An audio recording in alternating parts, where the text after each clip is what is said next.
Ishte tashmë i kërkuar nga Kosova për sulmin terrorist në Banjsk të Zveçanit në shtator të vitit 2023, por që nga sot shteti i Kosovës ka lëshuar flet arrest ndërkombëtar për krime lufte për terroristin serb Milan Radojčić.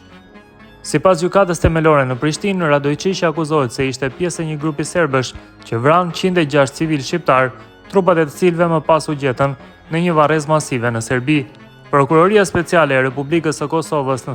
në kërkesë ka cituar se më datën 18/03/2025 ka nxjerrë akt vendim për fillimin e hetimeve ndaj të pandehurëve për shkak të dyshimit të arsyeshëm se në periudhën kohore 98-99 në vendin e quajtur Ura e Taliqit në Gjakov nga data 7 maj e deri më datë 10 maj të vitit 1999, pjesëtarët e forcave ushtarake dhe policore serbe të uniformuar në mesin e tyre dhe të pandehurit e lartcekur filluan të hynin shtëpi për shtëpi, ku me forcë dhe kanosje i nxorën nga shtëpi të gjithë personat që ishin prezent, duke i ndarë burrat nga gratë dhe fëmijët më pas, dhe i vranë gjithsej 106 civil të nacionalitetit shqiptar dhe pas luftës trupat e tyre u gjetën në një varrezë masive në Batajnicë të Serbisë.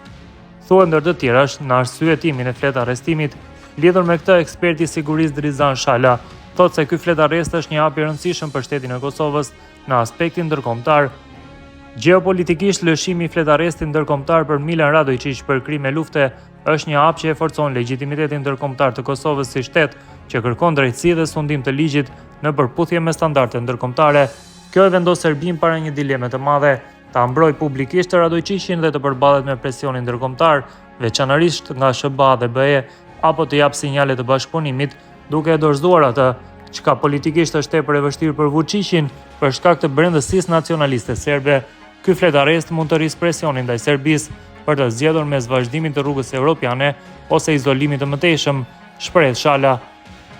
Siç thot ai, Radojčić është njeriu i strukturave të sigurisë së Serbisë për veprime në veri të Kosovës. Gjeostrategjikisht, Radojčić është jo thjesht një individ, ai është një instrument strategjik i strukturave të sigurisë serbe në Kosovë, veçanërisht në veri. Ai kontrollon rrjetet e strukturave paralele, trafikun ilegal të armëve, mallrave dhe njerëzve, aktivitetet destabilizuese në zonat me shumicë serbe.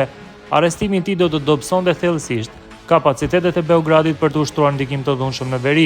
të Kosovës. Për këtë arsye Serbia ka shumë pak gjasa që ta dorëzojë vullnetarisht Radojčićin, deklaron Shala. Më tej, eksperti tregon mënyrat se si mund të përfundojë terroristi Milan Radojčić në duart e drejtësisë së Kosovës.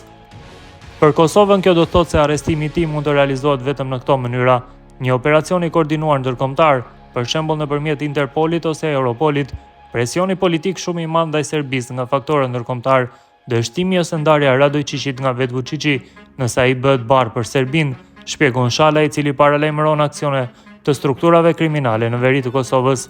Nga aspekti i sigurisë kombëtare të Kosovës, flet arresti tregon vendosmërim për ta luftuar terrorizmin dhe krimet e luftës, por gjithashtu mund të provokojë rritjet e tensioneve në veri, sidomos nëse perceptohet si sulm ndaj mbrojtësve të serbëve. Prandaj institucionet e Kosovës duhet të përgatiten për veprime akmarrëse nga strukturat kriminale, operacione dezinformuese në terren dhe media, mobilizim të grupeve radikale, nënvizon Shala më tej.